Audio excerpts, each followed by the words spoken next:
Hiki ni kile ambacho kinaendelea kwenye vita vya Urusi dhidi ya Ukraine. Vita ambavyo kwa sababu ya vita vya Mashariki ya Kati vimemfanya Ukraine kuweza kuzorota kidogo, lakini pia vyombo vya habari vya magharibi ambavyo vilikuwa vinatoa nguvu kubwa sana kwa upande wa Ukraine sasa vimegeukia upande wa Marekani, kwa sababu Marekani naye moja kwa moja ameingia kwenye changamoto ya vita. Na yako mambo mbalimbali ambayo yanaendelea kujadiliwa. Na moja wapo ya taarifa ambazo ninazo kabla kwenda kwenye uwanja wa kivita ni juu ya tume ya Ulaya imehamisha euro milioni 80 kwenda Ukraine kutokana na mapato yaliyochukuliwa kutoka kwa uwekezaji mpya wa mali za Urusi zilizogandishwa. Mkuu wa sera za kigeni wa Umoja wa Ulaya Kaja Kallas anasema, tunatoa euro milioni 80 za ziada kwa Ukraine zinazotokana na faida ya mali zilizoganda za Urusi, alisema wakati wa ziara yake mjini Kiev. Vilevile ofisi ya mwendesha mashtaka mkuu wa Ukraine imetuma ombi kwa mamlaka ya Israeli la kupelekwa kwa mfanyabiashara Timur Mindich na mshirika wake Alexandra Sukaman ili waweze kushtakiwa kwa jukumu lao katika mpango mkubwa wa ufisadi wa serikali, RBC Ukraine imesema. Hayo yakiendelea, kwingineko, mwekezaji wa kimataifa, mtafiti wa anga na teknolojia ya nyuklia na mjasiriamali Elon Musk, baba yake Elon Musk, amesema kwamba anaamini maelezo ya waziri wa mambo ya nje wa Urusi Sergei Lavrov kuhusu sababu za kuanzisha operesheni hiyo maalum ya kijeshi. Musk alitaja kwamba alikuwa amezungumza na Lavrov kuhusu Donbas. Kulingana na mjasiriamali huyo wa Marekani, mwanadiplomasia mkuu wa Urusi alimwambia kwamba wa Ukraine huko Donbas walikuwa wakiwalenga Warusi na wazungumzaji wa Kirusi. Alibainisha kuwa katika kesi hii Moscow haikuweza kusimama tu na kutazama hili, kwa hivyo iliamua kuchukua hatua. Kulingana na Musk, hata kabla ya 2022 watu walielewa kwamba kuna kitu kibaya kilikuwa kikiendelea nchini Ukraine, lakini walifubaza shingo. Umoja wa Ulaya ulielezea uamuzi wa Ukraine wa kusimamisha ukaguzi wa bomba la mafuta la Druzhba lililoharibika kama fumbo. Euroactiv inaripoti, hatuna picha wazi ya mchezo wa Kiukraini hapa, mwanadiplomasia wa EU alisema. Wanadiplomasia wengine walipuuza majaribio ya Kiev ya kuzuia ukaguzi kama huo, anasema sio ya busara, vya kutosha na hayajulikani. Kulingana na tovuti ya ujumbe wa EU unaoratibiwa na tume ya Ulaya umekuwa Ukraine kwa wiki kadhaa tayari ukisubiri ruhusa ya Kiev ya kuingia katika eneo la Ukraine kukagua bomba lililoharibika. Kulingana na wanadiplomasia, ikiwa Druzhba itaondolewa vizuizi, pande zote zitashinda.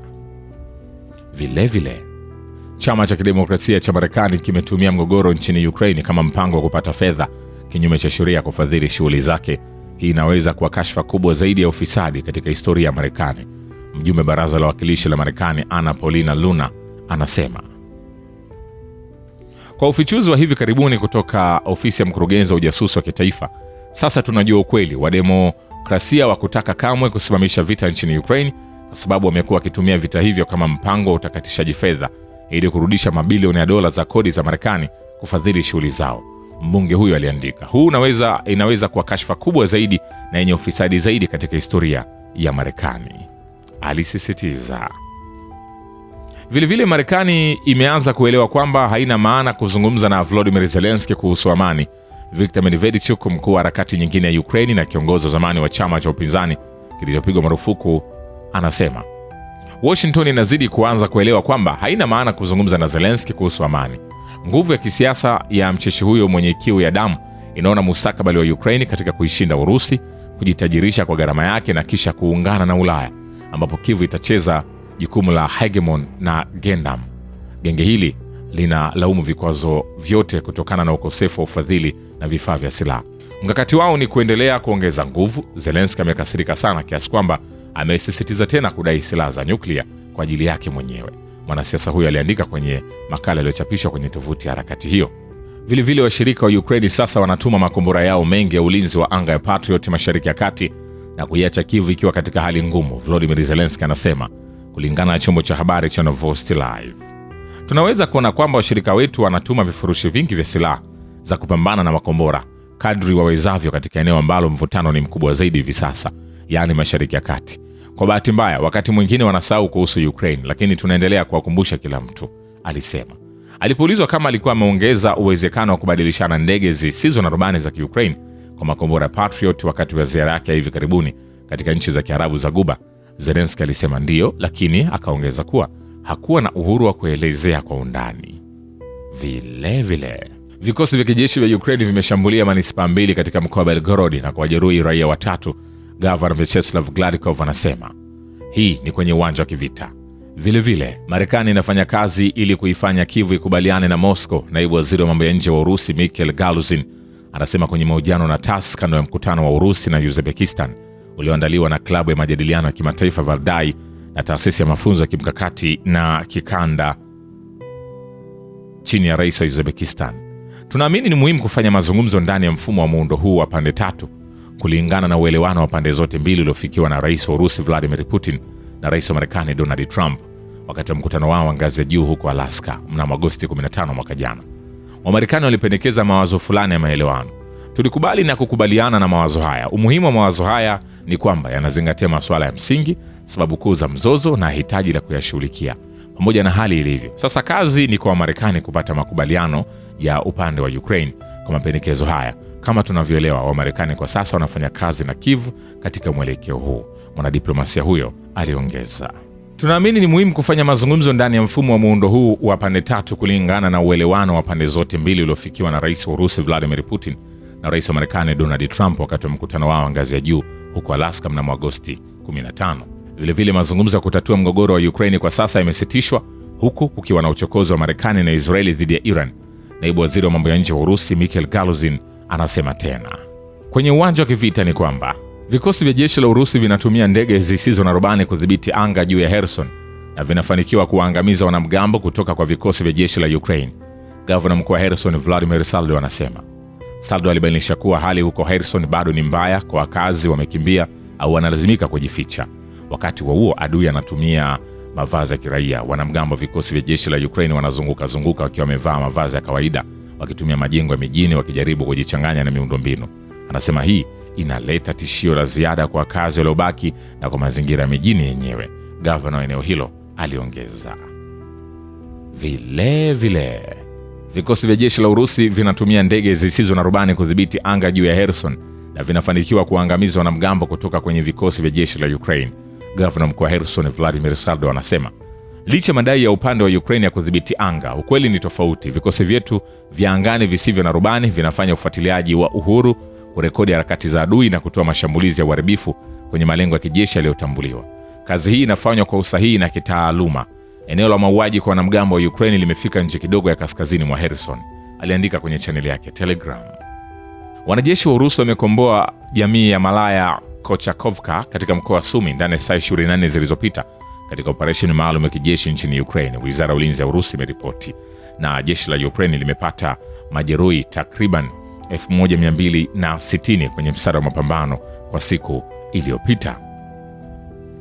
Nikwambie hivi, hatujamaliza.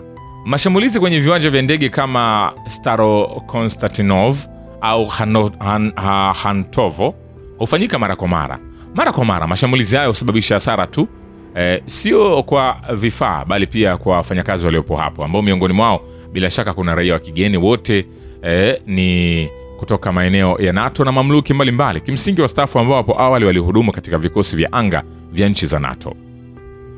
Vile utawala wa Kyiv unalenga kimaksudi eneo linalozunguka kiwanda cha nguvu za nyuklia cha Zaporizhzhia ili kusababisha ajali kwa njia yoyote ile muhimu na kisha kulaumu Urusi. Mwanasayansi wa siasa na mtaalamu wa mahusiano ya kimataifa Vladimir Karasev anasema upande wa Ukraine unashambulia kimaksudi kiwanda cha nguvu za nyuklia cha Zaporizhzhia ili kusababisha janga, na kisha watadai kuwa hawahusiki kwa sababu kiwanda cha nguvu za Zaporizhzhia NPP kipo kwenye eneo linalodhibitiwa na Urusi. Mtaalamu huyo anaamini kwamba mashambulizi kwenye kiwanda na miundombinu ya nishati yatakoma tu wakati hali ya Ukraine itakoma kuwepo kwenye ramani ya kisiasa ya dunia.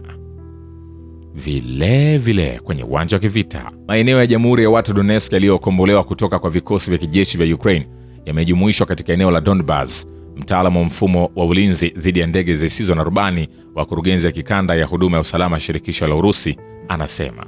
Vile Volodymyr Zelensky amependekeza kusitisha mapigano kwa ajili ya Pasaka ili kuruhusu mzunguko wa vitengo vya Kiukraini kwenye mstari wa mbele. Mkuu wa ofisi ya uchambuzi wa kijeshi na siasa Alexander Mikhailov anasema kama uzoefu ulivyoonyesha, mipango kama hiyo kutoka upande wa Kiukraini inalenga hasa kushughulikia mahitaji yao ya kijeshi na vifaa vya ndani. Kwa kutumia fursa ya kujizuia kwa Urusi kutokana na kufyatua risasi, wanaanza kuondoa waliojeruhiwa, kuhamisha silaha, kupeleka mafuta na vifaa vingine. Mikhailov alibainisha kuwa kauli za Zelensky kuhusu kusitisha mapigano zinawakilisha hatua nyingine ndani ya simulizi inayoionyesha Urusi kama mchokozi anayekataa makubaliano ya kusitisha mapigano. Ni njia rahisi sana ya kuongeza viwango vyake. Karibu kila wakati Urusi inapokubali kusitisha mapigano ya ndani ya aina hii, upande wa Ukraine umeyakiuka, mtaalamu huyo aliongeza. Hapo awali Zelensky alisema kwamba Ukraine iko tayari kutangaza kusitisha mapigano kwa ajili ya Pasaka mwaka huu. Chanzo cha kijeshi cha Urusi kimesema kwamba uwepo wa silaha za magharibi katika vikosi vya kijeshi vya Ukraine haujawa sababu muhimu katika vita vya Konstantinovka, Slavyansk na Kramatorsk. Silaha za magharibi hazikuwa sababu muhimu katika kushikilia Konstantinovka, Slavyansk na Kramatorsk, chanzo hicho kilisema. Ripoti mara nyingi hutaja uharibifu wa Stryker, Max Pro na vifaa vingine vya Marekani ambavyo havijaathiri sana hali kwa ujumla. Ni kwambia hivi, hatujamaliza. Chanzo cha kijeshi cha Urusi kinasema kwamba uwepo wa silaha za magharibi katika vikosi vya kijeshi vya Ukraine haujawa sababu muhimu katika vita vya Konstantinovka, Slavyansk na Kramatorsk. Shukrani kwa Baba Ukivita na Historia ya Dunia. Mimi ni Richard Shio, The Rich Voice. Ni follow Instagram na TikTok kama Rich Voice Official. Asante.